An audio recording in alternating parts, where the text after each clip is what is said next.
Bonjour Philippe, vous m'avez parlé une fois d'une expression que j'ai trouvée vraiment étonnante, chevaucher le tigre. Pouvez-vous nous en dire un petit peu plus, s'il vous plaît? Oui, c'est une expression qui m'a beaucoup plu aussi. En fait, depuis mes 20 ans, je me rappelle qu'une fois, j'avais été visiter un personnage qui a écrit un livre là-dessus qui s'appelle Evola. Alors en fait, quand j'avais 20 ans, j'ai étudié René Guénon, Fridtjof Schuon, et il y avait un autre personnage qui apparaissait dans ce qu'il écrivait sur la quête du Graal, l'alchimie, c'était Evola. Et je vais le visiter en Italie avec des amis, et il me dit finalement, il y a deux livres clés que je vous conseille, Chevaucher le tigre et l'homme parmi les ruines. Et finalement, c'est très curieux, ces deux expressions sont reliées. Car en fait, le tigre, où est-il aujourd'hui? En fait, chevaucher le tigre, c'est un peu dans cette époque d'ouragan, de destruction, de difficulté, de délabrement, de décadence quelquefois, ou de désordre, ou de chaos, on peut même dire, comment surfer dans cette situation si difficile qui est aussi un monde de ruines quelque part, ruines spirituelles, ruines de dignité, ruines de la justice. Comment se comporter? Et donc l'idée de chevaucher le tigre, c'était l'idée d'affirmer au niveau, on va dire, spirituel, la transcendance, et au niveau d'un être humain, notre dignité, notre dignité. Rester droit dans ces moments difficiles. Essayer de chevaucher le tigre veut dire, malgré ce monde si difficile, malgré cet ouragan, malgré cette déliquescence, comment on garde un peu sa dignité.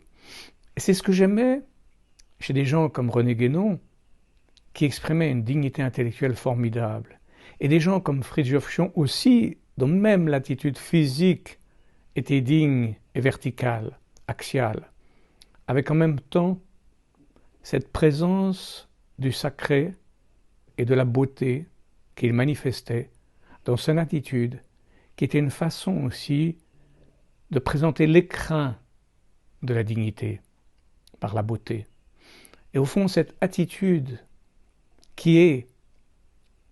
Alors, cher Mostafa Valsan, que je connaissais en même temps, lui disait, il faut aussi passer entre les gouttes, essayer de garder une tenue malgré les difficultés. Finalement, surfer peut-être, on peut dire, c'est une autre façon de dire chevaucher le tigre, surfer sur l'immense vague, surfer sur le tsunami, on pourrait dire, vous voyez. Donc, c'est un peu ça, chevaucher le tigre. Affirmer cette transcendance qui est en nous, la transcendance du divin dans les choses, qui dans l'être humain est représentée par son attitude de dignité, car l'homme est né avec de la noblesse. Et c'est important pour lui de garder cet état de dignité, quelles que soient les épreuves, les difficultés.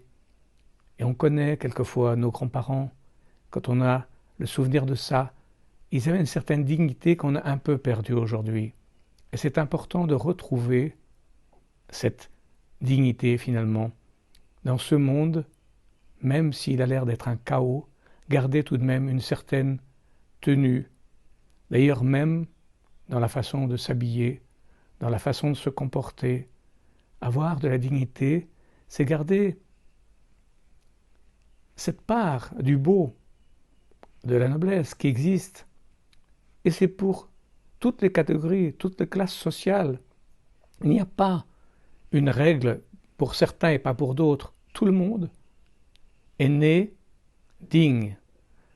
Même Bob Marley, il disait Born to be free, on est né pour être libre. Et cette liberté qui nous est si chère, elle est très liée à cette dignité. Donc, gardons notre liberté intérieure, gardons notre dignité.